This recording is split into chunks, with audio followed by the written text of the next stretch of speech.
Donc, on va passer à la prochaine question, qui est une question de Saleh Hachem, 63 ans, de Sousse en Tunisie, qui est coach, qui me dit comment faire un planning de production. Comment faire un planning de production. Alors là, j'ai malheureusement, oh là là, j'ai pas ma caméra qui marche.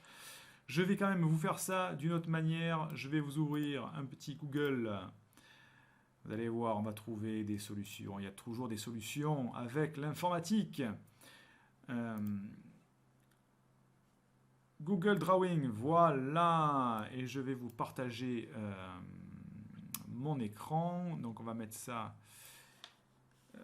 je vais le mettre ici et je vais partager un petit moment mon écran. Je crois que c'est le troisième écran, c'est celui-ci. Oui, magnifique, c'est celui-ci. Et voilà, Google Drawing, messieurs, dames, un outil formidable quand on a son ordinateur qui plante, fait sa caméra qui plante.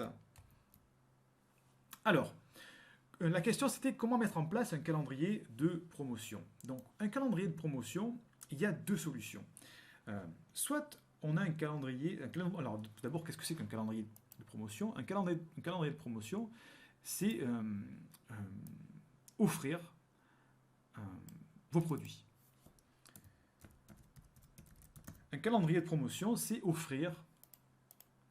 proposer plutôt vos produits à vos clients. Je vais peut-être un petit peu augmenter.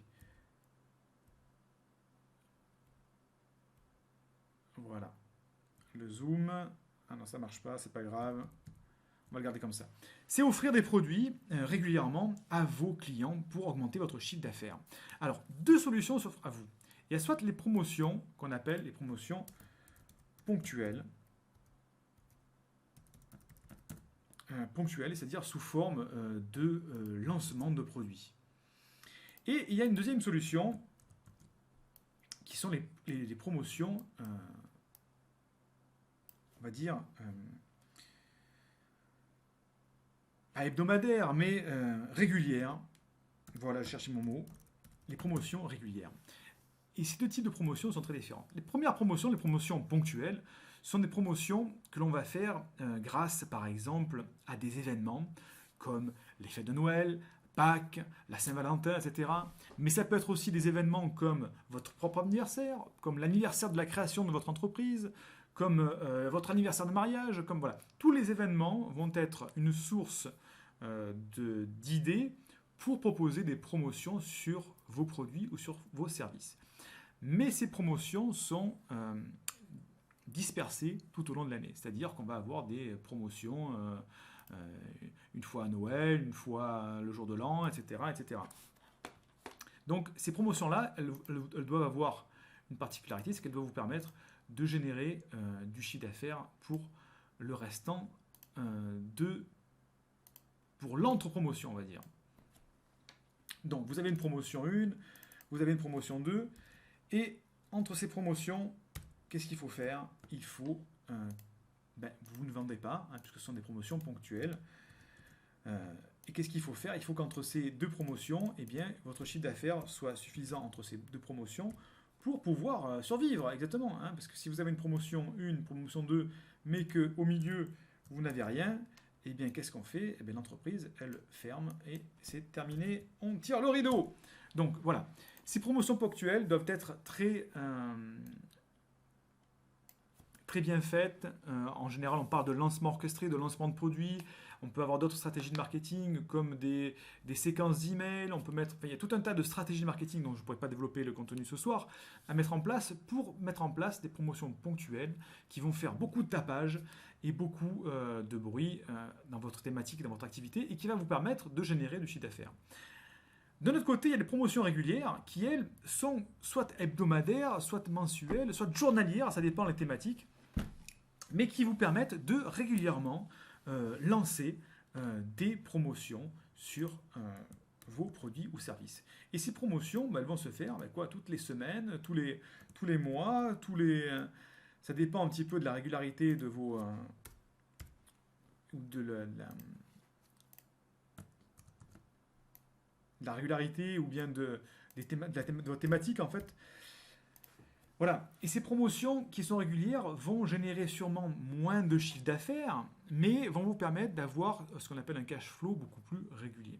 Donc il y a ces deux types de promotions. Les promotions ponctuelles qui vont demander beaucoup de travail, mais qui vont vous permettre de rester tranquille. C'est un petit peu ce qui se passe au niveau des restaurants, par exemple, hein. Les restaurants saisonniers sur la Côte d'Azur ou les hôtels sur la Côte d'Azur, ils ont des promotions ponctuelles pour juillet, août, et ensuite, tout le reste de l'année, qu'est-ce qu'ils font? Eh bien, ils vivent un petit peu sur cette réserve financière, et ils font leur petit chiffre d'affaires pendant l'hiver, qui n'est pas extraordinaire, mais ça leur permet de tenir toute l'année. À l'inverse, on va dire, pour ne pas citer un hôtel dans le Nord, je sais pas, ou un hôtel à Dunkerque, il va pas trop avoir de saisonnalité, lui il va être obligé de faire des promotions très régulières pour maintenir son activité à flot. Donc il y a ces deux types-là de promotions à mettre en place pour répondre à la question qui a été posée.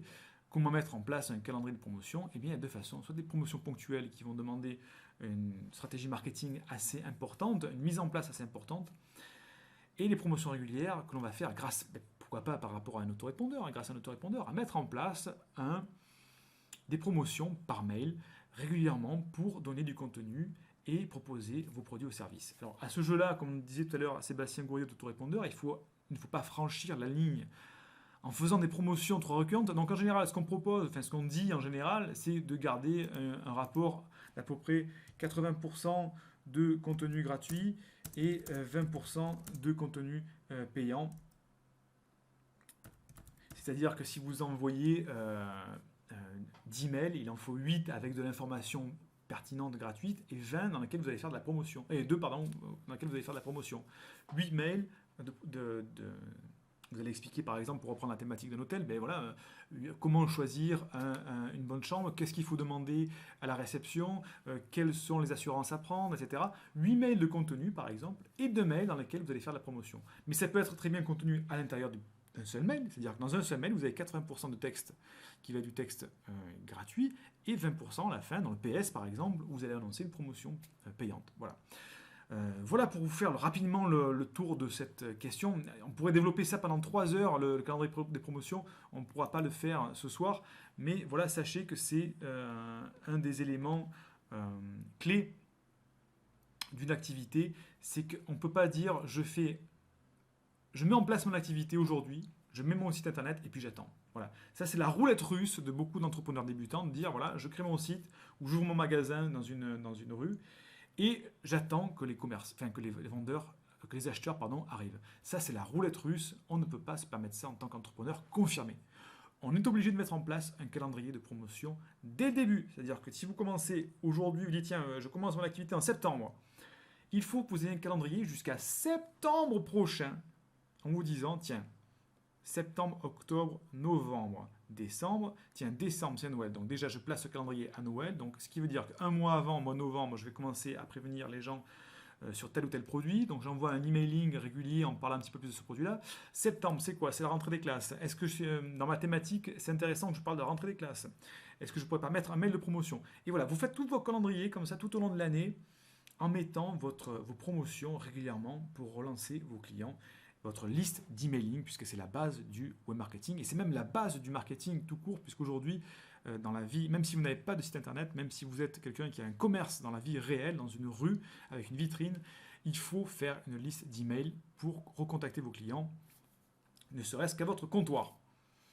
Voilà pour la question de... C'était une question de... Je vais retrouver ma fiche. De Salem, voilà, tout à fait.